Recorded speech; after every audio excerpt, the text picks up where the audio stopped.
बोलकर नहीं सिखाना बिल्कुल। बहुत कठिन है बदलाव महाराज। आप किसको बदल रहे हो, कैसे बदल रहे हो, किसको बदलना चाहते हो?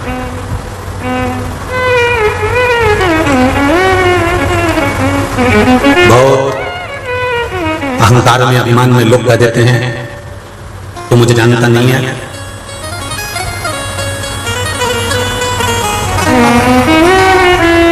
मेरे साथ में इतने सारे लोग हैं। एक राजनेता कह देता है मेरे साथ में पूरा गांव पड़ा हुआ है, मेरे साथ में इतने लोग खड़े हुए हैं।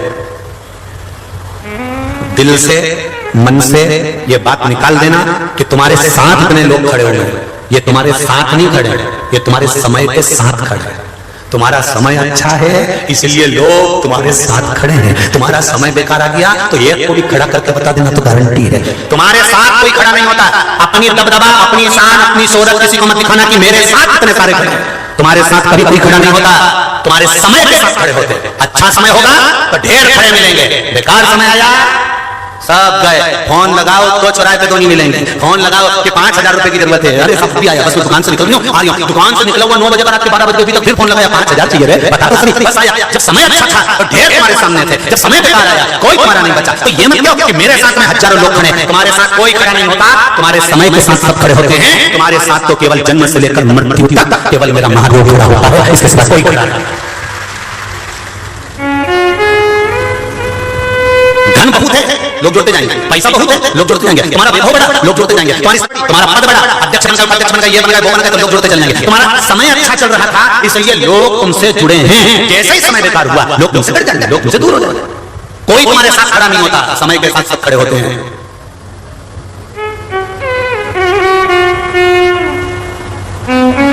समय के साथ सब तुम्हारे साथ तो केवल जन्म से लेकर मां के गर्भ से लेकर मरोगे तब तक केवल एक तुम्हारे साथ खड़ा हुआ है। कौन?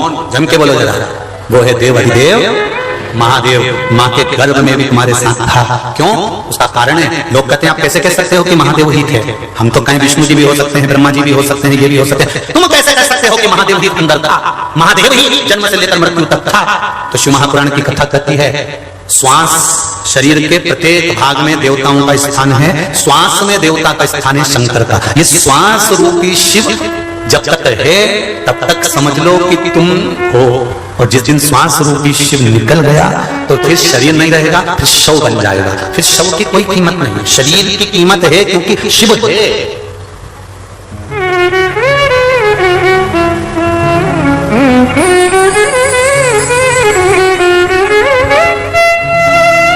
शरीर की कीमत शव की कीमत नहीं, शरीर की है क्योंकि शिव है। जब तक तुम्हारी कीमत है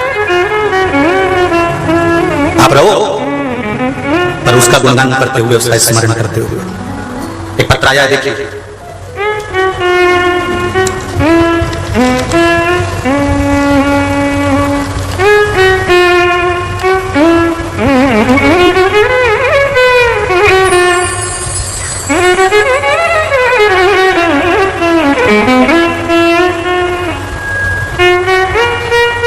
गुरुदेव मैं तख्ती अजय परदेसी श्री रामपुर से जिला अहमदनगर महाराष्ट्र से आई। कहीं बैठी हो तो हाथ हिलाना। आप ही दोनों हाथ हिला दो। हर हर महादेव।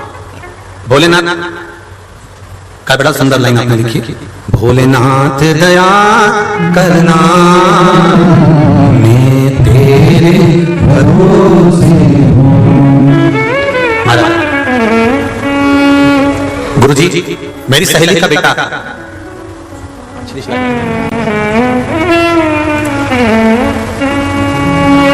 मेरी सहेली का बेटा तीसरी मंजिल से नीचे गिर गया। उसकी हालत बहुत खराब हो गई थी।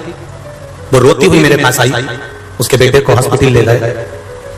लग रहा था कि प्राण नहीं है। अब 3 मंजिल ऊपर से बच्चे का गिरना कोई साधारण होता है क्या? प्राण नहीं, ऐसा महसूस।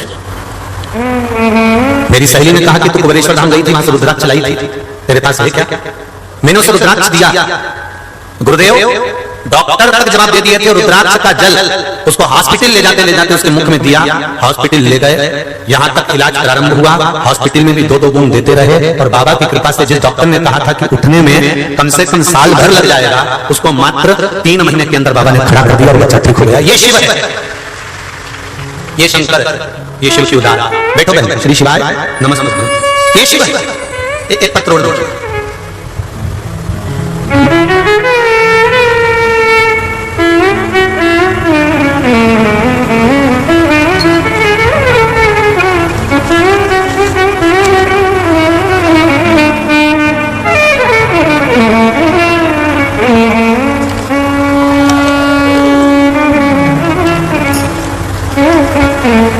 सो वैशाली योगेश शेटे, रहवासी नवगढ़ राजूरी, तहसील जिला बीड़। कहीं बैठे हो आप ही हैं, दोनों हाथ हिला दो। हर हर महादेव। गुरुजी, मैं जनवरी 2022 में मेरी चचेरी सास जो जालना जिले में रहती है, उनके घर किसी कारणवश गई थी। उनके घर आस्था चैनल पर आपकी महापुराण की कथा चल रही थी। उन्होंने मुझसे कहा, वैशाली तू समस्या में घिरी रह रही है, बहुत तकलीफ में है, तो श्री शिवाय नमस्तुभ्यं का जाप कर, कभी भी कर सकती है, तो जाप इसको करना प्रारंभ कर, शिव कृपा अवश्य होगी। मैंने कहा ठीक है चाची। गुरुजी, उससे पहले मैं ना कभी शिव महापुराण सुनती थी और ना आपको जानती थी, लेकिन जिस दिन से मैंने श्री शिवाय नमस्तुभ्यं बोलना शुरू किया, उस दिन से मेरी जिंदगी में बहुत ही अच्छे कार्य होने लगे। मेरे आमदनी जो शून्य पर थी, बाबा ने उसको लाखों में लाकर चढ़ दी। बाबा को धन्यवाद देने आई।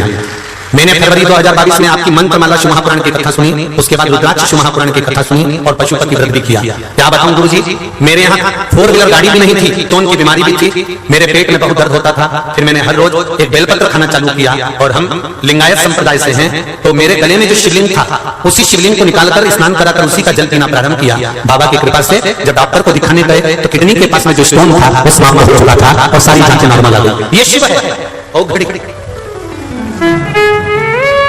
ये थोड़े बहुत पत्र पढ़ पाते हैं तो आपके सामने हैं, नहीं तो पत्र आधे बहुत ये रखे हुए हैं, और बहुत सारे नहीं पढ़ पाते जिनको यहाँ बहुत पत्र, और दिन भर बाबा के भक्तों के, बाबा के बस भाव प्रकट होते रहते दिन भर। ये शिव है। विश्वास रखें, आपका भरोसा, आपकी दृढ़ता, आपका चिंतन। फिर कहूंगा, फोटो खिंचवाना और सेल्फी लेने में अंतर है मेरी जी। मेरे भाई, मेरे बेटे बेटियां, सेल्फी में कोई दूसरा नहीं आना चाहिए। उसी तरह जब हम शिव को जल चढ़ाएं, शंकर भगवान को एक बेलपत्र चढ़ाएं, भगवान शंकर को जब एक चावल का दाना चढ़ाएं, भगवान शंकर से जब निवेदन करें, उस समय तुम्हारी चित्तवृत्ति में कुछ दूसरा नहीं आना चाहिए। मेरा शंभु है, मेरा शंकर है, और वो मुझे मिलेगा, मेरी बात सुनेगा, निश्चित है, निश्चित है।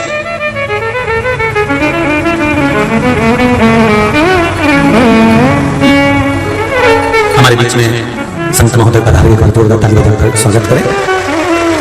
अमरावती के नजदीक से आपका यहाँ आगमन हुआ। शिव महापुराण, बाबा की कृपा, शिव तक जब तक कृपा ना हो शिव, आपका चित्त, आपकी वृत्ति, आपका मन, आपका भरोसा दृढ़ हो जाए, तो समझ लो कि शिव तब मिला। महाराज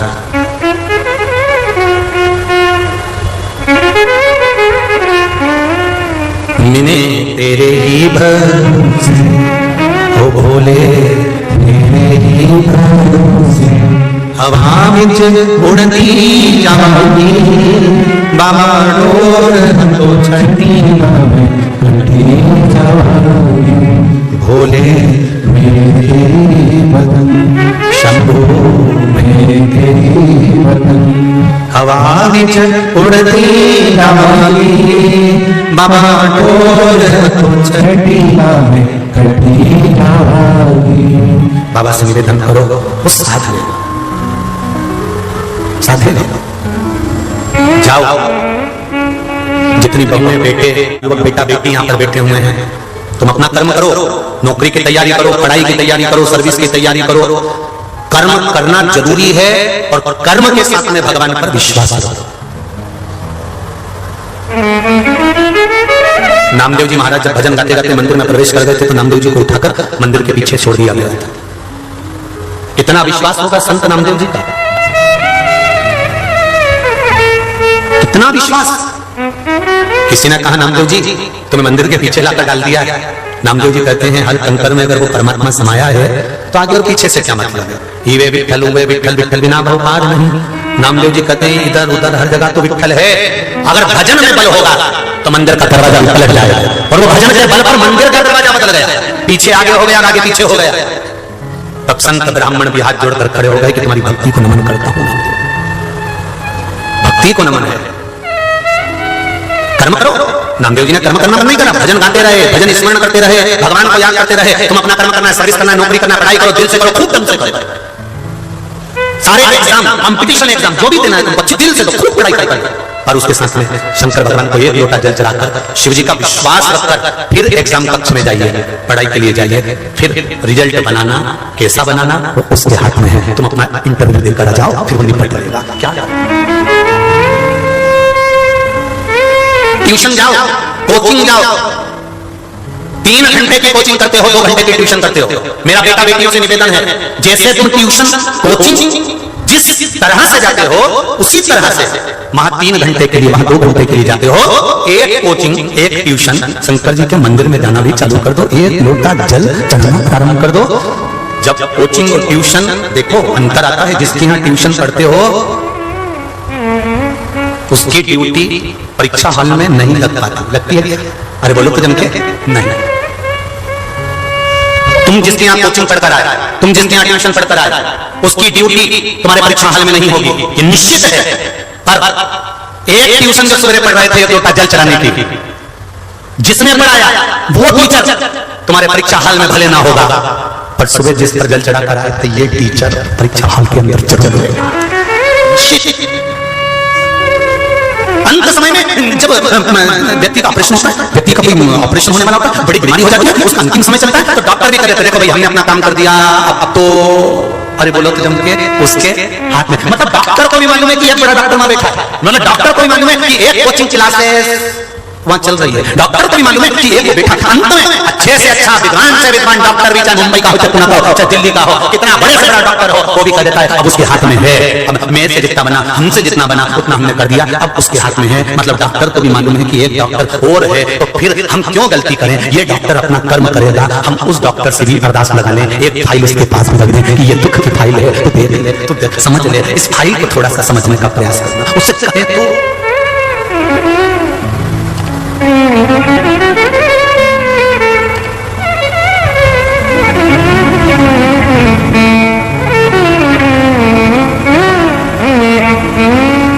एक मेडिकल के डॉक्टर से पूछा गया, जैसे कंपटीशन में बैठने वाली पीटी उषा से पूछा जाता था कि तू इतनी तेज कैसे दौड़ लेती है? पीटी उषा तू 1 नंबर पर कैसे निकल जाती है? तो पीटी उषा ने कहा था कि मेरे यहाँ पर ठाकुर जी की सेवा है, मेरे यहाँ लड्डू गोपाल की सेवा है। मेरी दादी जी ने मुझसे कहा था जब भी तू दौड़ में घुटना नीचे टेकेगी और भागने के लिए तैयार होगी, उस समय पीटी उषा तेरे मन में एक बात याद कर लेना कि तेरी माखन की मटकी लेकर कृष्ण भाग रहा है और तू उसे पकड़ने जा रही है। तुझे ये नहीं देखना कि साथ कौन दौड़ रहा है, तुझे ये देखना है कि मुझे कृष्ण को पकड़ना है। कब तू पास हो जाएगी, कब आगे निकल जाएगी मालूम नहीं पड़ेगा। वो पीटी उषा आगे निकलती ही थी क्योंकि माखन की मटकी पकड़ने जाती थी। एक मेडिकल के एक डॉक्टर से प्रश्न किया गया कि गोली को कैसे मालूम पड़ता है कि सिर दुख रहा है? गोली तो पेट में गई पर सिर पे लॉक करती है। गोली को कैसे मालूम कि घुटना दुख रहा है? तो गोली तो पेट में गई, घुटने को कर रही है। आंख दुख रही थी तो गोली तो पेट में गई पर आंख पे लॉक कैसे कर गई? कान दुख रहा था, गोली तो पेट में गई पर कान पर लॉक कैसे कर गई? कंधा दुख रहा था, गोली तो पेट में गई तो कंधे पर लॉक कैसे कर गई? कोनी दुख रही थी, गोली खाई तो पेट में गई पर कोनी पर लॉक कैसे कर गई? एक मेडिकल के डॉक्टर से पूछा गया कि ये गोली अपना काम उस जगह पर जाकर कैसे कर देती है? तो मेडिकल का डॉक्टर कहता है जैसे नीचे से करी हुई प्रार्थना परमात्मा सुन लेता है, उसी तरह गोली उस जगह पर असर कर देती है। गोली भी उस जगह पर असर कर देती है। डॉक्टर गोली लिखता है तब समझा कर लिखता है ये गोली इस चीज की है, ये गोली इस चीज की है, ये गोली इस चीज की है, इससे ये दबाव बनेगा। अब तुमने जैसी गोली खाई तो आधा तो तुम्हारा कॉन्फिडेंस बेसी बढ़ गया कि डॉक्टर साहब ने कहा बीपी बराबर हो जाएगा। मतलब सुनते से तुम्हारा बीपी डॉक्टर के यहाँ से आई और बीपी बराबर हो गया। मतलब तेरा विश्वास उस डॉक्टर के प्रति बढ़ गया। उस तरह का विश्वास जिस दिन तुमने शंकर के प्रति बढ़ा दिया, शिव के प्रति बढ़ा दिया कि वो देखा है मेरे साथ में, हर पल हर घड़ी हर क्षण वो मेरे साथ चल रहा है, तो फिर घबराओगे नहीं, फिर हर जगह पर पीटी उषा की तरह पार होते जाओगे, दौड़ते जाओगे, आगे निकलते जाओगे, पीछे पलट कर देखने की जरूरत ही नहीं।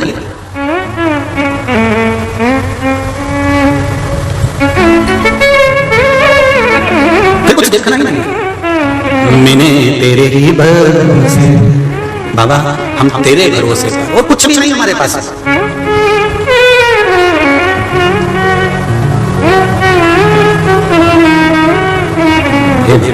जो जीवन का सुख प्रदान करने वाला सती मैया शंकर भगवान की आराधना में डूबने वाली और डूब कर रहने वाली, और शिव जी के साथ मंगल विवाह होने के बाद कथा सुनने के लिए गई।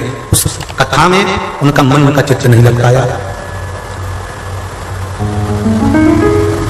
कभी कभी ऐसा होता है कि हम कथा में जाकर बैठते हैं और मन नहीं लग पाता। कभी कभी ऐसा होता है। वैसे तो शिव महापुराण का विश्वास कर रहा है कि अपना घर छोड़कर इतनी दूर, सब इतना कहीं 50 किलोमीटर, 40 किलोमीटर, 30 किलोमीटर, 100, 150, 200 किलोमीटर दूर से आप लोग कथा सुनने पधारे हो, तो कहीं ना कहीं भोलेनाथ जी को दिल में बिठाकर ही कथा सुनने आए होंगे। बहुत कम लोग ऐसे होंगे जिनका मन कथा में ना लगे, नहीं तो दिल लेकर आए हो तो दिल लगा कर ही जाओ, ये निश्चित है।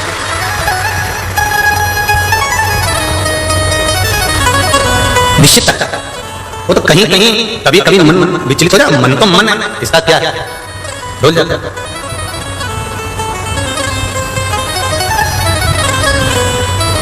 सती मैया ने शिव जी का स्मरण किया। जिस पिता के घर में 60 बेटियों का जन्म हो गया, उसके बाद ये बेटी का जन्म हुआ है सती का। थोड़ा ध्यान दीजिएगा। हो बेटा एक कुल को तारता है, बेटी जम के बोलो जरा, 2 कुल को।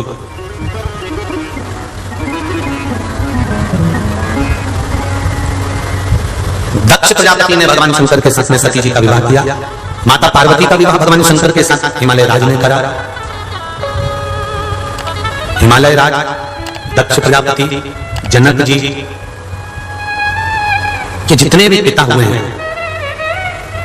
बेटी के जन्म के बाद में इन पिताओं को दूसरा जन्म लेने की जरूरत नहीं पड़ी। एक बात का स्मरण करिएगा जरा।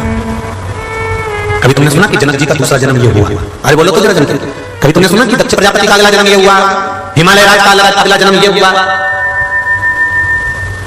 दशरथ जी के अगले जन्म की कथा है, क्योंकि घर में बेटे ने जन्म लिया।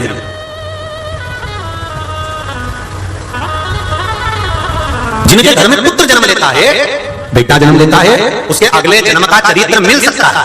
पर जिनके घर में बेटी जन्म लेती है और बेटी का कन्यादान अगर पिता ने करा होता है, तो उस बाप को अगला जन्म लेना पड़ता, कर गया। अब जन्म की जरूरत नहीं है। पर कन्यादान पिता का करेगा जब बेटी पिता के अनुकूल चलेगी। तुम्हारे पिता ने तुमको जीन्स पहनने से मना नहीं करा, तुम्हारे पिता ने तुमको टॉप बोलते, टी शर्ट बोलते, जो भी हो वो पहनने से मना नहीं करा। तुम्हारे पिता ने तुम्हें सूट पहनने से मना नहीं करा। तुम्हारे पिता को लोगों ने कहा, कहां बेटी को पूना बनने भेज रहे हो, अहमदनगर भेज रहे हो, सोलापुर, औरंगाबाद, बेंगलोर कहां भेज रहे हो, आजकल माहौल ठीक नहीं है। तुम्हारे पिता ने यह प्रगति का नहीं सुना और कहा मेरी बेटी ऐसी नहीं हो सकती, मेरी बेटी गलत मार्ग पर नहीं जा सकती। पिता का विश्वास कितना प्रबल था जो अपनी बेटी को पढ़ने के लिए मुंबई, पूना ना जाने कहां भेजा।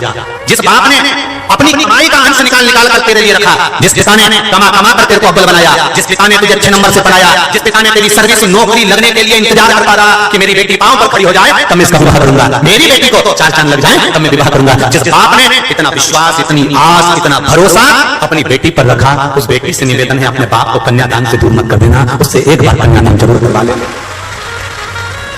बहुत गंदा माहौल चल रहा है, लोग अपनी बॉडी शॉडी दिखाकर भुन हीरो हंडा दिखाकर हीरो लेने जाए। जरा ध्यान रखना, ये बहुत सारे चोटे घूम रहे हैं संसार, मालूम भी नहीं पड़ता ये कौन से वैरायटी का है, मालूम भी तो पड़े। सनातन धर्म में भी है कि नहीं है?